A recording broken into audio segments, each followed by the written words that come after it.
Hi everyone. This year I'm also starting my first bullet journal, and the bullet journal that I've decided to use is this gray one, and it's the Leuchtturm 1917. I'm not exactly sure how to pronounce it very well, but the reason why I chose this particular one is because this is the brand that the original founder for the website and blog of Bullet Journal decided to go with. Now, Bullet Journal has partnered with this company, and they make their own that has Bullet Journal imprinted on the cover. I believe it's in 3 colors now. It's in black, it's like in a turquoise blue and a light blue. But I opted to go for the original company because the cover is completely plain, and I can add my vinyl lettering and decorations to it later. So we'll get into that in a different day. But this particular one has kind of like cream colored pages. They're these yellow pages. When you open it, it starts with a page for your name and address, and then it starts with the index pages. And this format really appealed to me because I've been in a Hobonichi Weeks for a couple of years now, and I really like the idea of being able to set up my own index pages and then all the pages being numbered, and I can just flip to the page by looking at my index. So I don't feel like I'm stuck to a certain order of my pages because I know where they are. And then in the back, this goes all the way to page, let's see, 249. In the back, there's this pocket, and in there I included the stickers that they have for the spine and everything. I probably won't use those on the spine, but I can use them inside of my journal. So first I'll cover the items that I've had in my stash, and then I'll cover the items that I'm adding to my stash this year.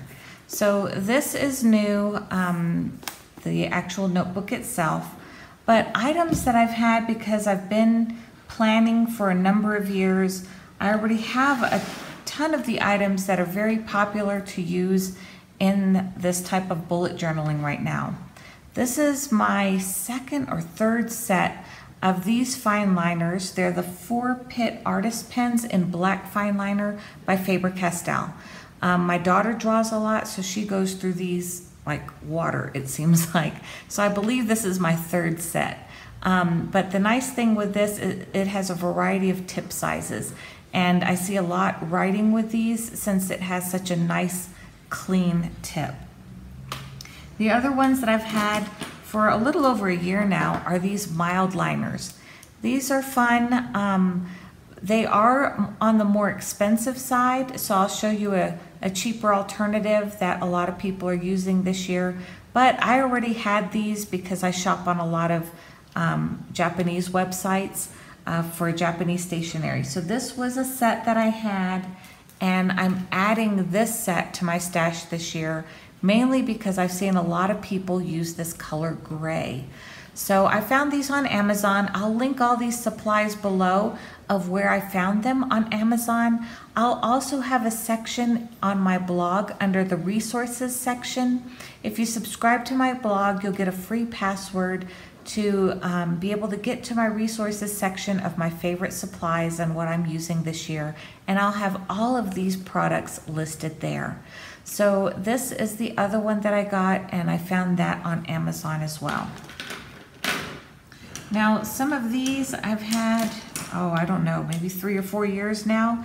These I got at Target, I think during shopping for school supplies with my kids. So I really love the black one. I use the black a lot. I've probably had 3 or 4 of these. And again, they're the fine tip Sharpies. They do great for making outlines and boxes. Then I also like the Uni-Ball Signos. I'm seeing a lot of people use the white as almost like a corrector to cover up mistakes in their bullet journal and then write over it. So I have those in white and gold. I've had this Jelly Roll Sakura from Japan forever. I used to have a whole set of like 50 of these colors, but I always found that I used the white the most. So when I moved, I brought the white with me as a basic one. I also liked later on, Target released their own set called Up, and I really like the Up gel pens, and my favorite one out of that set was the gold, so that came with me when I moved. Another one is the Pentel Metallic. Now this is usually sold in a 2 set. It comes in silver as well as gold. I have no idea what I did with my silver ones. I think they're in my drawer somewhere. And then I've had these Faber Castell Pitt pens. These are the finer tip. Back when I was doing art journaling, I think I started around 2013, and these pens still work great. And you can see they have that very fine tip. They come in 4 packs at Hobby Lobby, I believe. So these are just a few of those particular colors that I have. This set I've had since 2013 or 2014, and ever since I've been here in particular, a lot of them have dried out. So I've replenished with a different type that I'll show you in a moment. It's not to take away from this brand. I've had this for about 4 years now. But where I live at high altitude. I'm at 9,300 feet. So any ink dries very quickly up here. So I'm not blaming the brand. I've had these for a long time and I love these. These have been my favorite fine liners that I have ever used. So if you were to start with one set of pens that has black and any color you could think of that you want in your journal, this can be found at Target, Walmart, Staples, very affordable. I love it. And I'll link it to Amazon below as well. Let's see. I also have these Faber Castell Pitt pens. I believe I found these on Blitsy. Now the difference with these is when you buy Faber Castell pens, if you look at them from the outside, they all look the same. But you need to look at what the letters say on the tops. So for example, here's 3. Let me find that other one I had. I thought I had another one. I guess I don't. So let me show you the 3 different tip sizes here. This whole package that I bought is B. B stands for brush lettering. Brush. So this is great for beginner brush lettering because the tip is a little stiff and it's a little shorter than some of the others. So this is perfect if you're a beginner in learning to do the freehand calligraphy. That is what this set is right here. But when you buy those little packs at Hobby Lobby, sometimes they are mixed with different tip sizes. So if you want a box of all just one tip, then you may need to go to a specialty online store like Blitsy or is it called Dick Blick, or some of those others that will sell the entire set by the same tip type.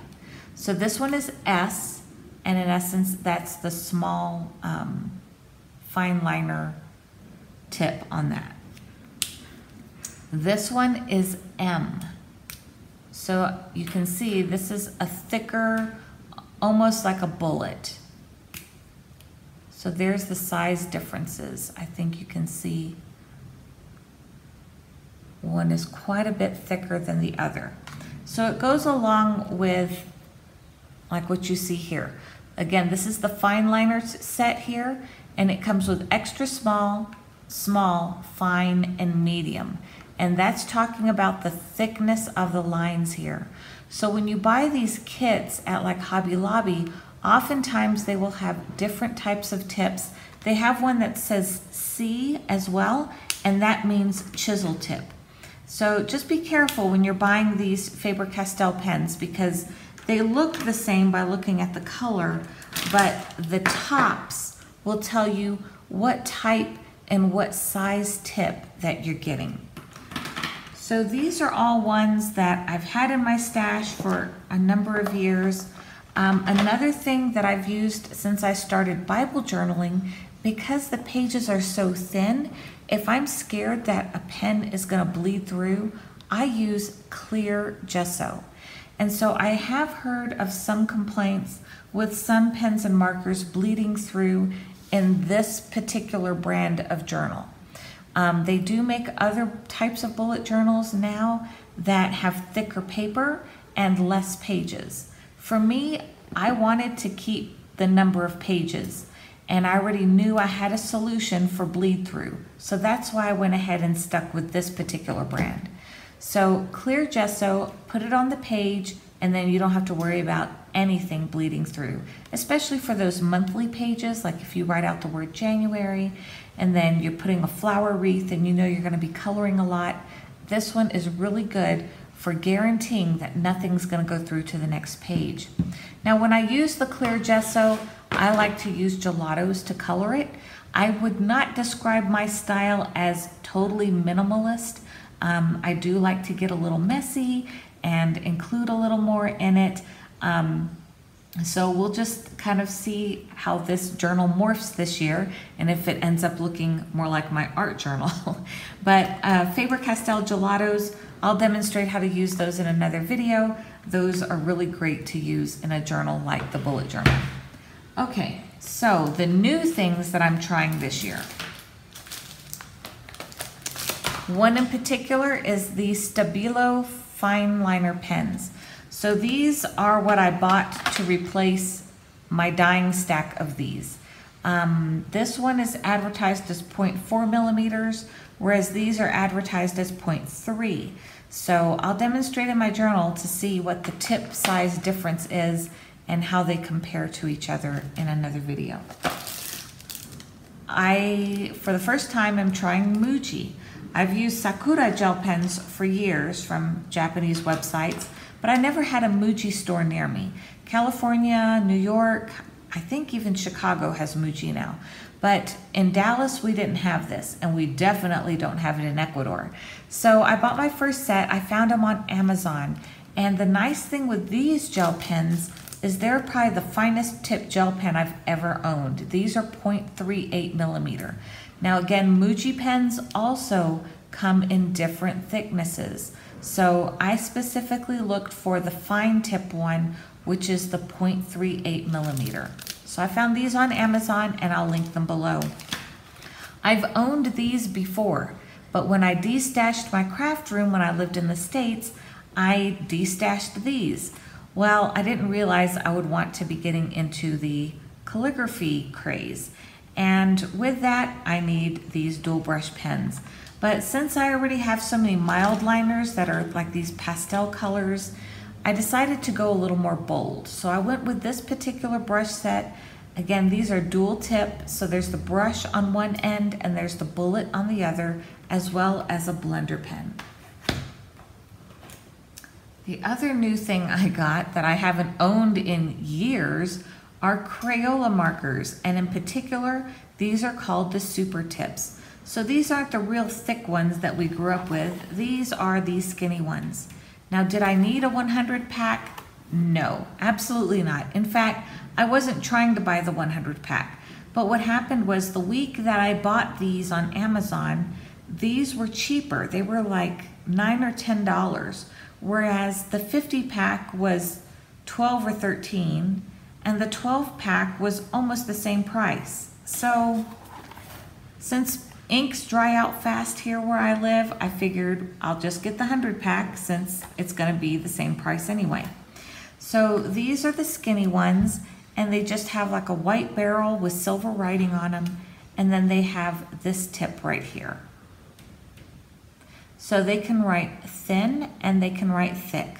So a lot of people are enjoying doing beginner calligraphy with these, and they don't break the bank. So if you're looking for highlighters and stuff to do calligraphy with, and you want to start on a budget, I definitely recommend just starting out with a pack of Crayola. Now, something I replenished my stash with is this. You can get these at Daiso if you have a Daiso near you. This is the Tombow hard tip calligraphy pen. We use these in Japan when we're learning to write Japanese calligraphy, but they're also great for English calligraphy. And the chisel tip is so small, not chisel, but the brush tip on this is so small and so stiff that it's great to write with. Now, Look at this. Welcome to high altitude. You see all these bubbles? That's because I live so high up. So I end up cleaning my pens a lot around here because I get the goofiest things due to high altitude. It's almost like if you were in an airplane and you know the pressure goes on. So I end up having to clean this off. I'll need to get a baby wipe, but yeah. It still has plenty of ink. Some of it just got pushed out because of where I live. I have the same problem with my fountain pens. Things want to just bubble out. But this is a great pen. I've used these for years, since I was a kid. These have been in Japan forever.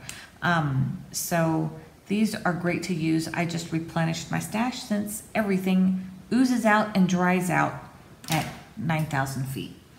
Okay, last ones are these clean color.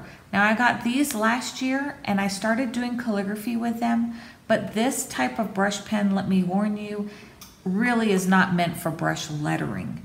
It's great for coloring in stamps, it's great for highlighting, but this type of silicone brush spreads apart when you add pressure, so it's really not great for brush calligraphy. But it is a great type of coloring marker that I can demonstrate this year as well. So those are my supplies that I've decided to use for my bullet journal this year. This is my first year in one. So if you have any tips or videos, please link them below because I'd love to see them. Now on my blog, there will be free printables that I'm making that are traceable to go into journals, as well as Cricut files, Cricut cut files with templates. I've already started making some for my traveler's notebook, as well as the Jane Davenport art journal. So those videos will continue. Each one of these journals are going to be used for a different purpose, and you'll see that as the year progresses of how each journal is being used differently. But if you have bullet journal ideas and things that you enjoy, please list it below. I'd love to hear from you, and I'll see you next time.